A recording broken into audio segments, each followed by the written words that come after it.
El kawai-o era un ave de Hawái que se extinguió en 1987. Sin embargo, gracias a un registro de su canto hecho por el ornitólogo Thane Pratt, aún podemos escuchar a esta especie hablándonos desde la ultratumba. Se trata de una grabación del que bien podría haber sido el último macho de la especie llamando a una hembra que nunca llegará. Este canto ha dado la vuelta al mundo, siendo escuchado por millones de personas que han empatizado con el sentimiento de soledad e ingenua esperanza que parece transmitir. Su historia y su canto han inspirado documentales, canciones, memes, obras de arte y todo tipo de creaciones. El caguayo puede haberse extinguido y puede ser que su canto nunca más sea escuchado en los árboles de Hawái donde solía habitar, pero al menos gracias a la grabación que tenemos de él, hemos podido dejar una constancia eterna de cómo sonaba.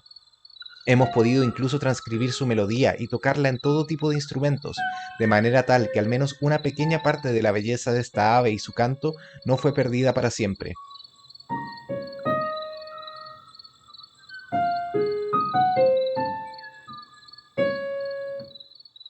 Algo similar podemos decir de los cantos o sonidos de tantas otras aves que se han extinguido en los últimos años, como el pato poc,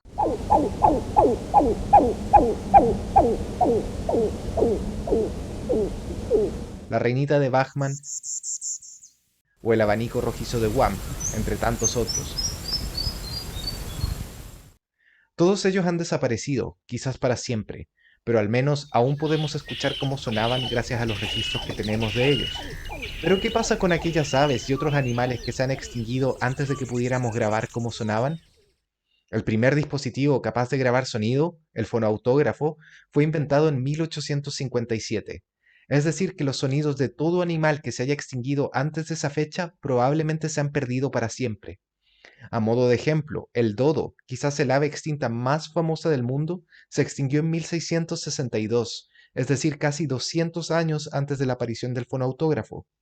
Pero el fonautógrafo y otras tecnologías de grabación de audio posteriores no solo no se usaban masivamente para grabar los cantos de animales, sino que además las grabaciones de estas primeras tecnologías eran de muy baja calidad. Esta, por ejemplo, es una grabación hecha con un fonautógrafo y se la considera la grabación de sonido más antigua que existe. Se trata de una persona cantando una canción francesa llamada Au clair de la lune, pero cuesta dilucidar las palabras.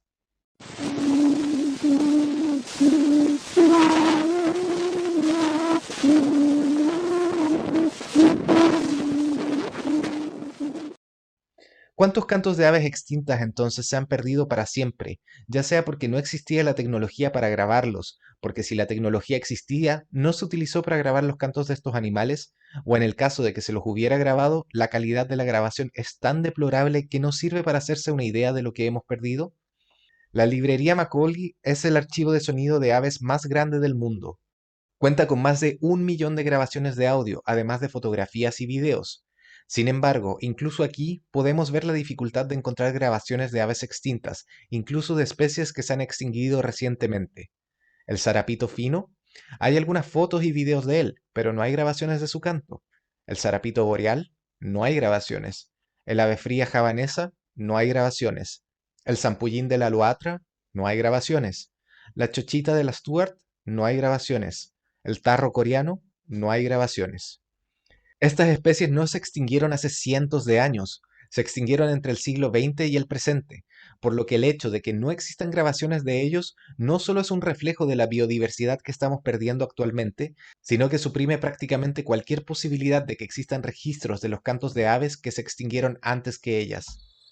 El canto del kawai-o no es solamente un canto excepcionalmente hermoso de una ave extinta, es uno de los poquísimos cantos que tenemos de aves extintas. Imagina nada más cuántas melodías, cuántas vocalizaciones, cuánta belleza se ha perdido de la que simplemente no tenemos registro alguno. Lo que sabemos que no sabemos por lo general es mucho más grande que lo que sabemos, pero lo que no sabemos que no sabemos, eso simplemente no tiene límites. Actualmente se considera que una de cada 8 especies de aves se encuentra en peligro de extinción. Si estas aves desaparecen, ¿conservaremos al menos su canto para recordarlas? ¿O se irán de este planeta sin dejarnos ningún recuerdo de la excepcional belleza que estamos perdiendo? Para finalizar, me gustaría darle las gracias a los Patreons del canal: José Manuel, Manuco, Alejandra, Moglita, Cineraria Mortis, Camisaurio y Vago, quienes con soporte hacen que este canal pueda seguir creciendo y entregando contenido de manera constante y gratuita para todos. Tú también puedes volverte Patreon de Bienvenido al Holoceno y ver tu nombre en los videos visitando www.patreon.com/hola-holoceno. Si este video te gustó, no olvides darle like y suscribirte. También puedes encontrar este canal en TikTok, Facebook e Instagram. Gracias por tu atención y bienvenido al Holoceno.